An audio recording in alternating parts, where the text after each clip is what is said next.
Hi there. Welcome back to another review.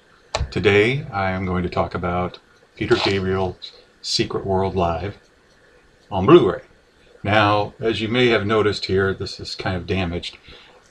Very, very, very sad tale. But to make it short, my apartment flooded and this happened to be on the floor and took all this damage. The disc is still good. The inner art's okay. It's a little bit crinkly now thanks to water. But that's not what I'm concerned about here. I'm concerned about, is it worth the purchase price or a rental? Is it worth checking out? This, of course, was his album, The Secret World Tour, was to promote his album Us, which was his follow-up to the album So. And part of whether or not you'll like it, I think, has to do with how you feel about the album Us. I like the album, but it's the first Peter Gabriel album where I just wasn't wowed by it. Now, there's some good songs on there. Digging in the Dirt comes to mind. Secret World, which is a much longer piece. So, and this is where Peter started his shift in style. He began to abandon almost completely his older songs. This is almost entirely built out of So and Us, with, of course, Salisbury Hill, because he always plays Salisbury Hill. And his fans would beat him if he didn't play Salisbury Hill. Except me, I'd be more than happy not to hear it again. And what else does he do here? Here, let me look down here and not at you. Oh, San Jacinto. He does a nice version of San Jacinto here. Now let's begin with the picture quality and all that good stuff. This was remastered from the 16mm print. And it does look very, very good. Does not look as spectacular as Live at Athens, which, if you saw my previous blog, just took my breath away. But it looks good. But still, the image seems kind of soft. I used to have the VHS of this. I don't now. Even then, I thought the image looked soft. And while this certainly looks sharper than a VHS copy, it still has that softness to it. Special features include a nice making of documentary, where Peter talks about the stage sets and his desire to kind of do something a little more theatrical, since he really avoided the theatricality of performance after he left Genesis. There's also a bonus track, Red Rain, from the same concert. And then finally there's the Rhythm of the Heat with the New Blood Orchestra, which I really enjoyed, and I'll be getting more to that very soon, because after this I'm going to put up a post talking about the New Blood concert. Overall, the song selection's fine, good. It really does have all the big songs from Us and So, and very little else. So take that as you would like to take it. I would like to have seen a little more older material pop up. And for the people out there who are saying, well, this is progressive music, and Peter Gabriel's never been one to rest on his laurels. He's always been one to kind of push out and go in a new direction. Boy, you're right.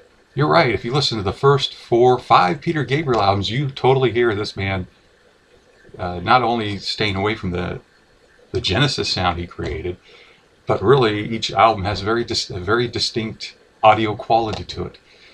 So you're right. But at the same time, Peter's last album was in 2002. That's what, 14 years ago. That's his last proper album. What has he done since then? Well, he's done a lot of reissues of live albums, okay. But that has a lot to do with technology. And, well, he did Scratch My Back, which was material he didn't write, but it was still old material. Basically an album of covers done in spacey, dull Peter Gabriel style. Then he did, of course, he did the New Blood album, which he took all of his old songs and re-recorded them with an orchestra. Then what did he do? Oh, and I'll Scratch Yours, where he made a tribute album to himself, having other people record songs. Actually, kind of a good album, but again, it's living in the past. And then what has he done lately? Oh, that's right, he did Back to Front, where he played the entire album So, front to back. It's back to front or front to back, whatever it is. played the entire album so in concert, and you could go see it in the theater. Of course, now you can get the Blu-ray, and again, while it's a great concert, that's good old Peter reliving the past again. So, to tell me that he's just he's dropped all those songs because he's progressive, just doesn't cut it with me. I think a lot of it is his newer audience, his growing audience that heard So and Us, and had become accustomed to this specific world beat pop sound that he had developed.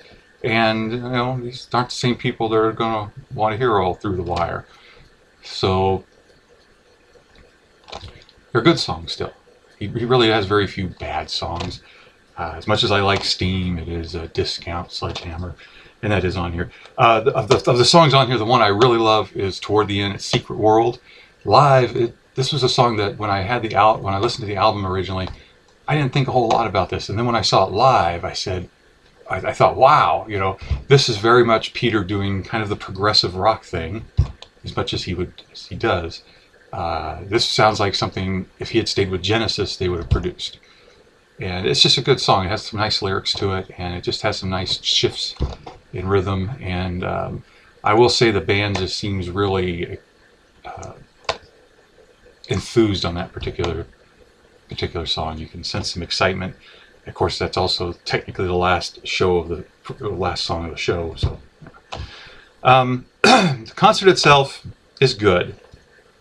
My complaint is maybe it was because of all the set pieces he put out there, but whereas you really felt in the 1987 Athens concert, Peter was connecting with his audience and very much functioning as a band.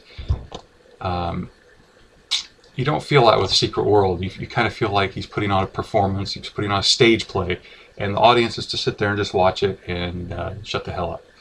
That's just my opinion. I don't know. I wasn't there.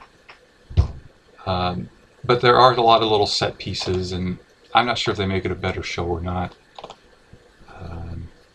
Any final notes? One thing I will say I liked in this much better was the version of Don't Give Up compared to the Athens concert.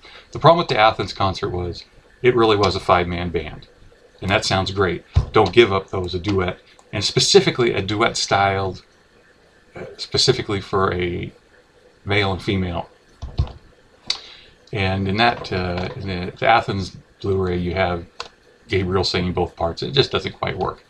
This, he has Paula Cole, who would go on to have a few hits of her own after this. And is she another Kate Bush? That's hard to say. Kate Bush sounds so specific, but she does a great job. And I always think to myself, if I had heard this version first and then heard Kate Bush sing, I would say, wow, that woman he sings with, that Paula Cole, she just has a gorgeous voice. So that's one other piece that I'll say that I thought was just great. So, oops, I would still recommend this. I know I sound like I'm kind of tearing up on it, and it has its flaws, and it does kind of lack the energy of the previous concert. It's still a good Peter Gabriel concert, and so I recommend it. If I had to give it a rating, I'd say 3.5 out of 5. So there you go. See you next time.